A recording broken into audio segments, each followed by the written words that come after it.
Hello, and welcome to the AAMFT podcast, your all-access pass to the latest news, developments, and thought leaders in the world of systemic therapy. We strive to relate, educate, and innovate, one episode at a time. I'm your host, Dr. Eli Karam, and we're brought to you by the American Association for Marriage and Family Therapy. Our podcast explores topics that relationship-based therapists care about. In addition to featuring unique conversations and interviews with established experts, our show provides information and education on direct practice and emerging trends in the MFT profession. For more information, please visit us at aamft.org. Thanks for listening and enjoy the show.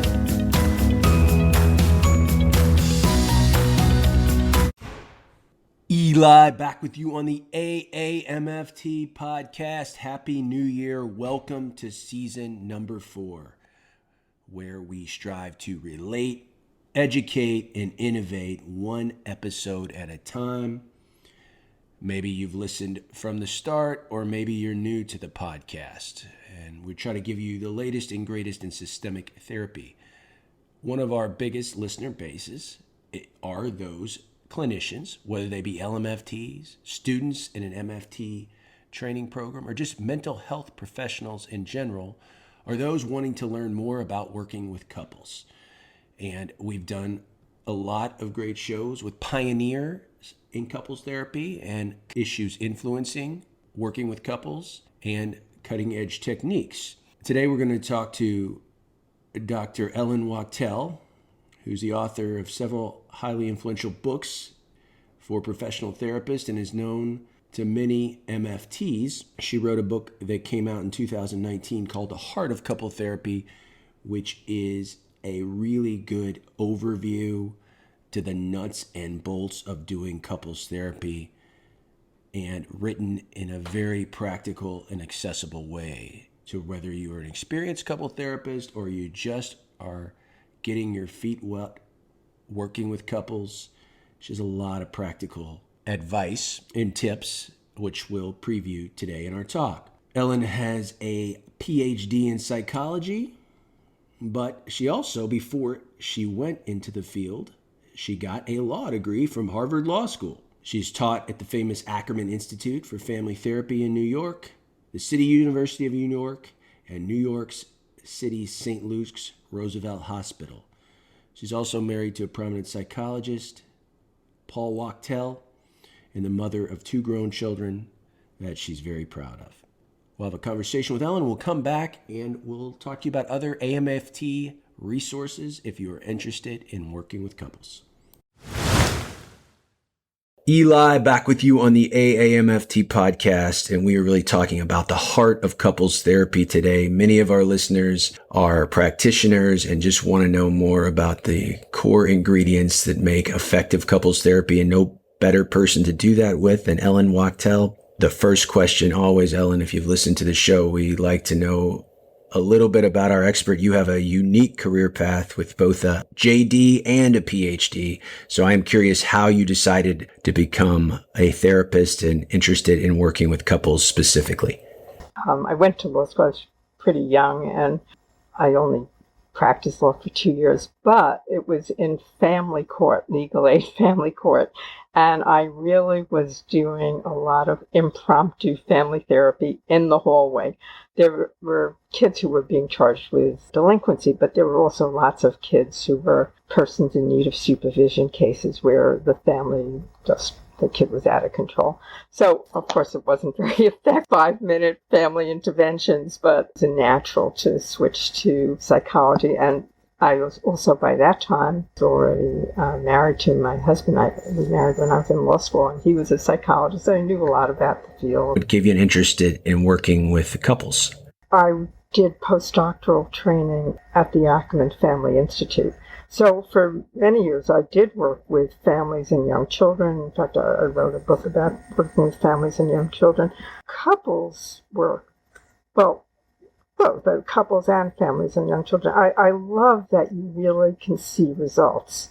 I'm very action-oriented. So it's so gratifying to see results. But really with couples, it's very results oriented. Okay, so we have a lot of experienced couples therapists, but also listeners that are just getting their feet wet in the field of couples therapy. And it's very challenging, even if you're excited about doing the work, to first set in the room with the couple. What do you think throughout your career as an educator and a practitioner, what do you think are the biggest dilemmas and challenges of doing couples therapy? I think that's a very important question. And the biggest challenge, I think, is being able to focus on the problems, on the negatives, on the reasons that the couple is seeking counseling, at the same time that you build on strengths and instill hope.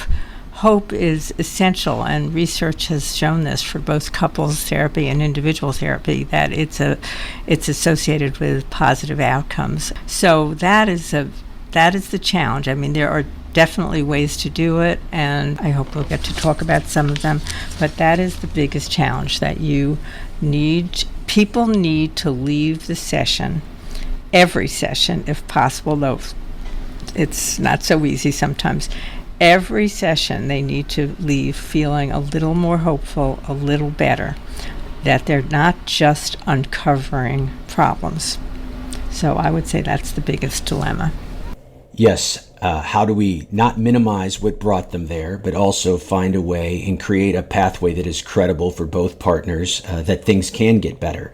And I think another challenge is framing it in a cycle, whereas, you have a lot of times people come in, they say, fix my partner, or they don't see it as a cycle. Talk about how you help people understand their contribution to the couple cycle. I think that right from the beginning, I ask a question that sets the tone, which is, after hearing, about the issues and whatever, I always ask, what do you know about yourself that makes you not the easiest person in the world to be in a relationship with? What do you know about yourself? And people are often a little startled by that, but it sets the tone that and I often tell people it's actually often easier to change something about yourself than to change the other person. Both contribute, and we need to look at that. Another big challenge in couples therapy is, how do you motivate people? And a lot of what my new book is about, how do you motivate people to want to change and to think that they can change, and to not say, well, this is the way I am. So that's another challenge. But I do want people to think about, what do they know about themselves that contributes to the problem? Your book, you talk about choice points and how to focus on them. Give us some example of choice points in couples therapy. Choice points is, to me, tremendously important, and that in every sentence, every paragraph, a therapist is making decisions, often not so consciously, but making decisions about what to respond to, what to ask about. And those decisions have a tremendous impact on where the therapy will go. And the decisions will vary depending on your own sense of what's wrong, on your own theory of what is the difficulty here, where you're coming from. So I will give you. I have many examples in my book, but I'll give one example. So I'm going to read a paragraph, if you don't mind, a very short paragraph. This is something literally said in a session. Everything that I'm going to read are things like really verbatim. So a woman working with a couple, and the woman in the couple, it's a heterosexual couple, says, I thought things were getting better between us. I really was beginning to trust him and thought I might even be ready to start trying to get pregnant. He's been so sweet and caring, but yesterday he left his email open. I wasn't intending to snoop, but a familiar name caught my eye. An old girlfriend of his, and I found myself opening up the email. It was devastating. They'd been communicating for months, and she sent pictures of herself practically naked. And the more I read, the worse I felt. Tom told her we were in couples therapy and he might be available again soon. I just can't understand how he could do that. I feel so betrayed. To be fair, the last email I read was one where he was breaking it off, but still, for months he's been having an emotional affair. You hear a statement like this, and there are so many different directions you can go in. You could ask the woman to tell more about how devastated she felt. You could ask her to tell him how devastated she felt. You could ask him what was going on, what was in his mind, how did he think about this. I mean, there's so many options. You could focus on, and this is counterintuitive, but you could say, oh, you felt things were starting to improve and he'd been so sweet and caring. What do you mean? Can you tell me about that? So why would one want to do that? Because maybe it would make the man less defensive because she is focusing before on the things that were sweet and caring. It's also showing that she was, even with her hurt and betrayal, she is aware of the sweet and caring. Or you could focus on her last statement. To be fair, the last email I read was one where he was breaking it off. So you might focus on that, and in many different ways. Like, you could ask him about that, or you could say to her, and this is where I try to motivate people in certain ways. I might say, I'm very struck by how even in your hurt and betrayal, you're able to actually notice that, you're able to say, to be fair, the last email he was breaking it off. That might mean that she's looking for a way to try to repair this. There are so many options in one paragraph, and depending on where the couple is in the work, depending on what you think is necessary, it should determine what choice you make. If you're trying to build on positives, you certainly have to understand what was going on, but you definitely would want to look at her. Maybe she is trying to feel better about it. He was breaking it off. When you're working systemically with multiple people in the room, whether a couple or family, there's infinitely more choice points. Because if I just have an individual in the room, in your example, I can validate that woman, I can connect with her, but when I have to balance my alliance and my relationship with both people and tie it back into the cycle, it does make it more challenging, and there are so many more choice points. We also bring into couples therapy that relationship that we're in of the couple, but also your previous relationships with other romantic partners and your family of origin as well. So you focus in your book on each person's legacy issues in couples therapy too. How do you get at these issues? Legacy issues, I do want to say, is that they're not necessarily negative. They can be positive. They are just what are people bringing to it from their past, and sometimes it's very positive things. It refers to a particular mix of values, cultural expectations, all that, painful memories, positive memories, vulnerabilities, all that. So the genogram, which I'll talk more about in a little while, is a very long and slow process in the way I do it. And I wait usually a while until things have calmed down, until we've made some progress before getting into the genogram. But another important way early on to get at some of the important issues is I will often ask in a first or second session, tell me some things that are really important in your history, important to know about you. That's in lieu of doing a long, slow family history, because when you work with couples, there's an urgency about it. They're in crisis a lot of times, or if not in crisis, they're in a lot of pain, and I like to get moving on things pretty quickly. So if I ask about, tell me some things that are important for me to know about you, I already begin to get some legacy issues. Well, I came from a family where, they'll tell you something like one person, I remember this, it came from a family of very, very left-wing people. He said, my family, my grandfather fought in the Spanish Civil War.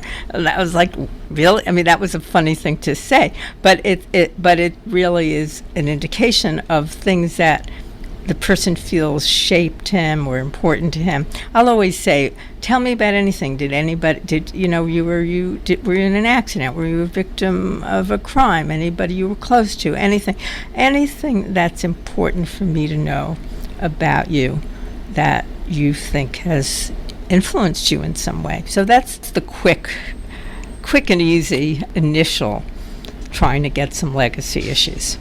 Then there's the genogram, and that's I've developed this way of doing a genogram that I think of as almost a window into each person's psyche.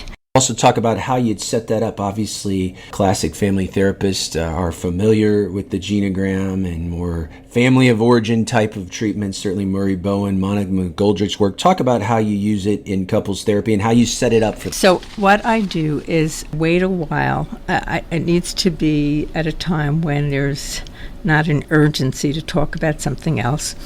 And I say that I'm going to get a family history, and it'll take a while, and we'll start with one person, and the other person will basically just be listening unless they know some of these family members, and then I will ask your input if it's okay with the person who's giving the history. And the way I do it, people are familiar with the structure, what it looks like, a genogram, but I start by give me adjectives that describe family members. And I'm interested in what are the patterns of adjectives that people use. Do they describe, and often it becomes clear that person will describe people along a certain set of dimensions, like, Uncle so-and-so was very outgoing, Aunt so-and-so was introverted, person was very loving, very nurturing, this person had a bad temper. Like I want the adjectives, and often there are there's a dimension that people are looking at, and you then know that this dimension is very important to this person, because there are hundreds of adjectives that you can use for people. I will often, the reason it can be, it takes quite a while, is that I will ask when it's an unusual adjective or one is repeatedly referenced. I'll say, so give me an example when you say the person was not very assertive. Give me an example. What do you mean? And so often those anecdotes will give me a sense of sort of important family stories. The other thing I ask about a lot is what was the relationship like between your mother and father, your grandfather and your grandmother, your aunt and uncle. So on what are the dimensions that people are describing relationships? He had a bad temper, but she knew how to calm him down. So let's say somebody says something like that. So that's a clue in a way. Maybe, not necessarily, but maybe that's the person's vision of how his or her partner should handle his bad temper, depending on the tone. They got along well, he was very moody, but his wife was very able to handle that. So you get all kinds of clues as to what people have not actually articulated to themselves, but you can then use in your work with the couple. And people are fascinated by it. They usually, when I give them some feedback about it looks like this is an issue or this is what you think about, they often are quite fascinated and surprised. It feels a little bit like, how did you know that? But I know it because it's, for those of you who might have any psychodynamic training, when I went to grad school, I was trained in using projective testing, like thematic apperception tests. And when I worked with children, I would get them to tell stories because these stories tell what's on people's minds.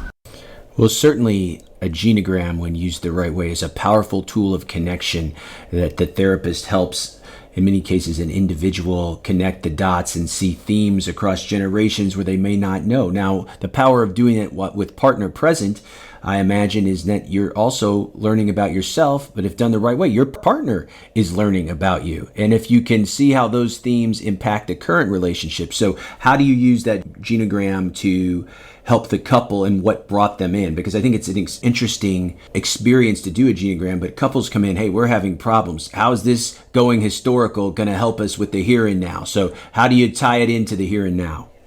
Absolutely wonderful question.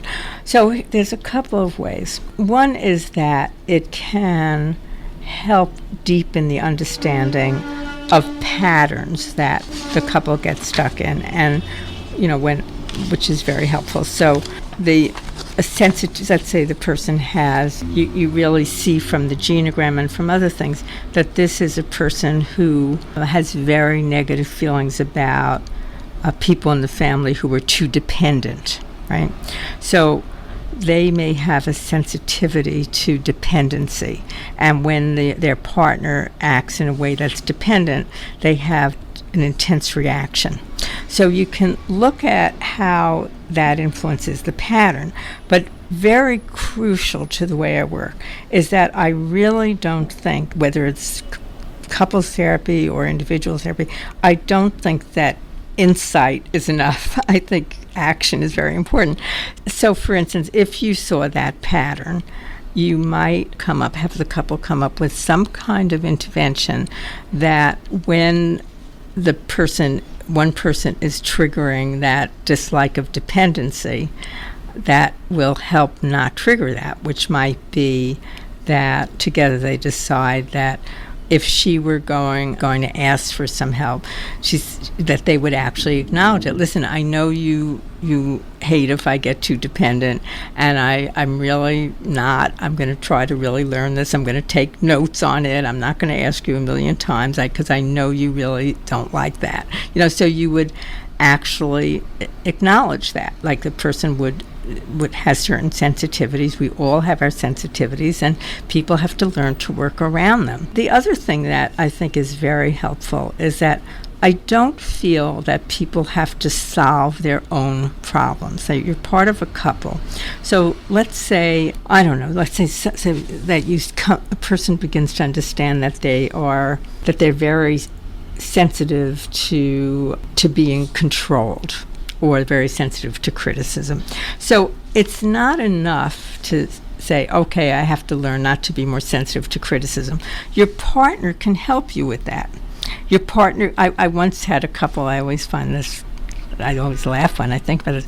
I once worked with a couple where they were social scientists and they were researchers. And they came up with this idea, I just found it so funny, that when one person was saying something that the other could perceive as critical, that they would come up with this, I'll tell you how serious it is. On a scale of 0 to 10, this is really a 4, but could you please not leave your coffee cup on the table? It's only a 4. Don't take it too serious. You know what I mean? I know that's like a very strange. I mean, most couples aren't going to want to do that. But it's just that taking whatever is a sensitivity to the person, and rather than hope that now that they understand it, they'll be less sensitive, no, come up together with something that can help that person. They don't have to solve the problem on their own. Can you think in the field, since you have been in it, other things that have really changed in the way we work with couples? Obviously, you're saying some universals today focused on strength, each person's contribution to the cycle, partner together. What are the other biggest changes do you think in the field that you have experienced when working with couples? Right. Well, there's a couple of things that they're quite different. For one thing, with texting, we can often really, really see what, because people have the text, and I try to discourage them from having serious conversations through text, but it is really so common now. So you actually see the exchange. People take out their text, and you actually see the misunderstandings and what happened and whatever. So there's, in a way, I think I used to say, and sometimes I still do, I want to be a fly on the wall. If I were in your house, what would I see? How did this argument go? What would, I'd like, but sometimes you can literally see because you have the text in front of you, So that's one thing. The other thing is, I think the field has changed more towards helping people with acceptance, and that is a lot of the research points to that too, that you can't get everything from everybody. You can't keep, and if you are looking at strengths, then you can also help people feel better about the shortcomings because nothing's perfect. And certainly we know from the work of great people like John Gottman and Neil Jacobson and Andy Christensen that not every problem is solvable. So if you don't have acceptance or tolerance techniques in your therapist toolbox, you're woefully unprepared to help those couples, because what's more frustrating than being in a room with a couple trying to solve a problem that's unsolvable? So I couldn't agree with you more on that. Yeah. I think acceptance is a very big thing. I also see some changes in couples that aren't so much about how the therapist works with them, but just have been interesting to me.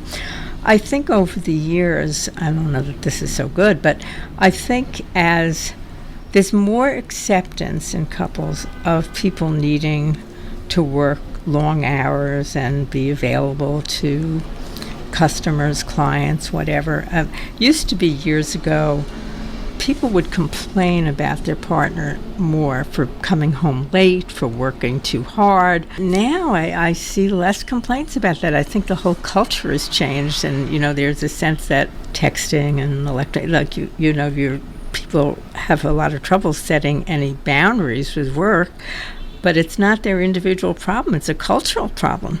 Tell us in our remaining moments about your new book and what listeners can expect to find. The book is a very practical book.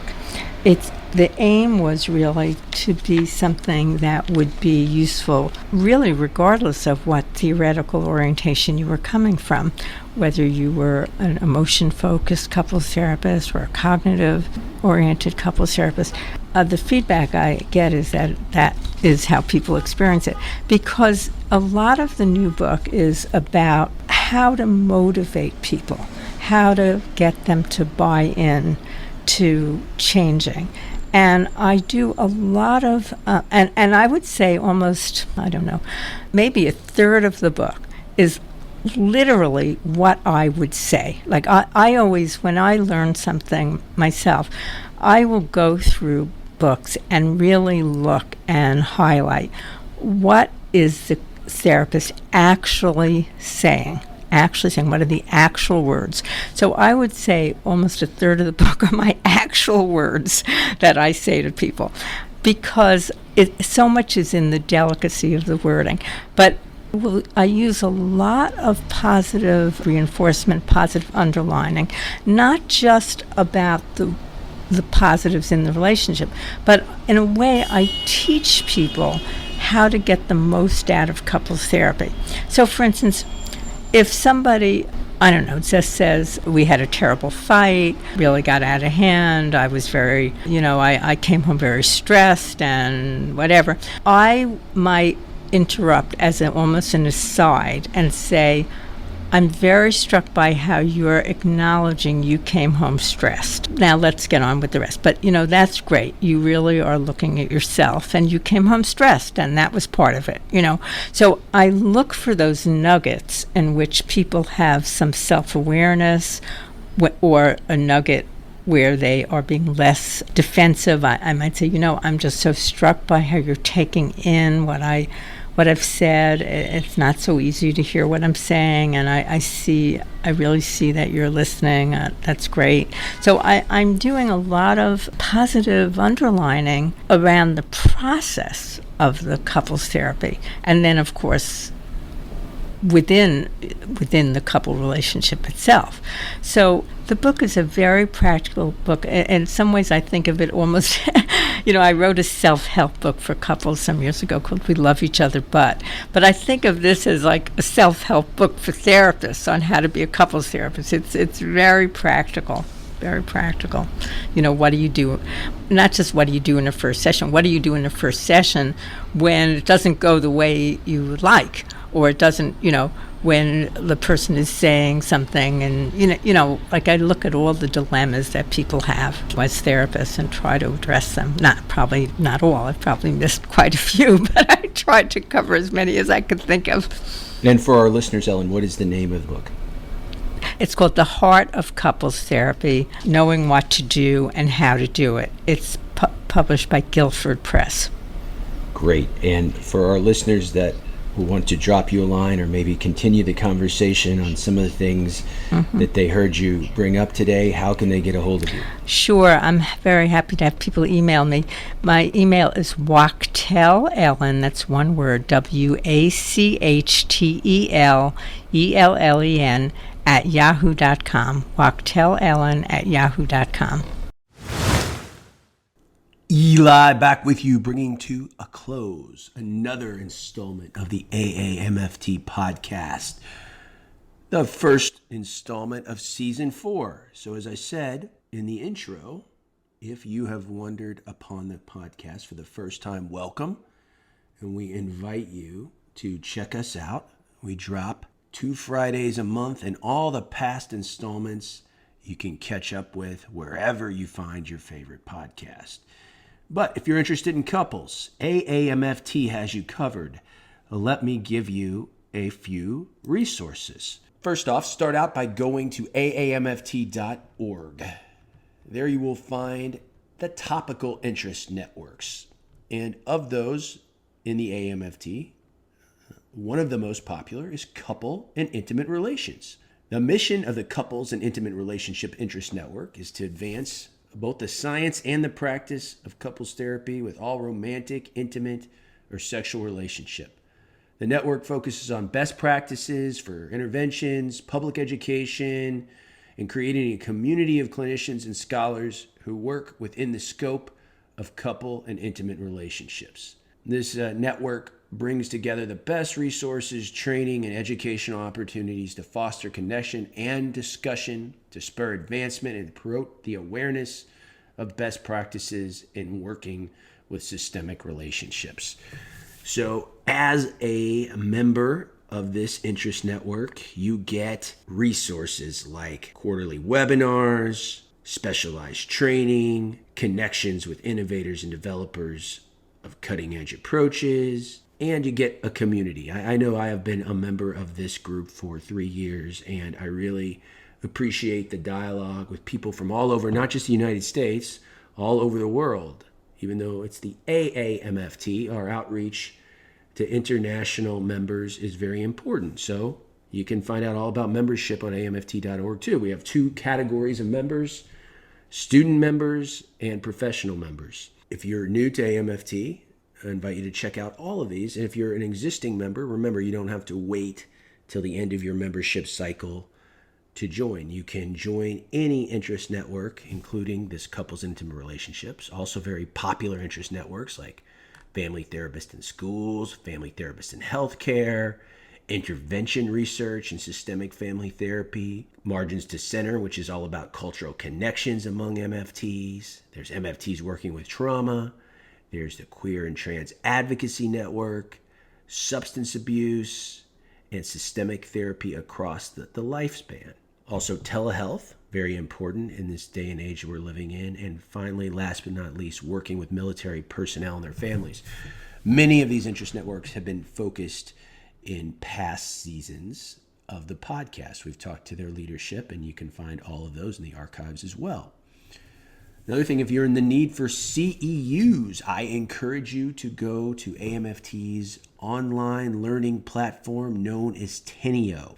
Go to AAMFT.org, go to the Enhanced Knowledge tab, and then you'll see online education and training, which will take you right to Teneo. And there is a ton of couples therapy related content, some of the best speakers and presenters that have captured at previous conferences and webinars. You'll want to check that out. And as always, if you're an AAMFT member, either student or professional, there is a pretty hefty discount on these online education opportunities. And last but not least, check out what we have done in the podcast in the last 4 years. I've been lucky and pretty much been able to talk to everyone that I've wanted to talk to. People have been very gracious throughout the years. And this is just a list, brief list of people that have really impacted couples therapy that we've talked to. We started off our series back in 2019 with the great Susan Johnson in a 2-part. Sue was so engaging, it couldn't just contain it to one episode, a 2-part Sue Johnson podcast. We've talked to the late, great David Snarch in one of his last interviews before he passed away in 2020.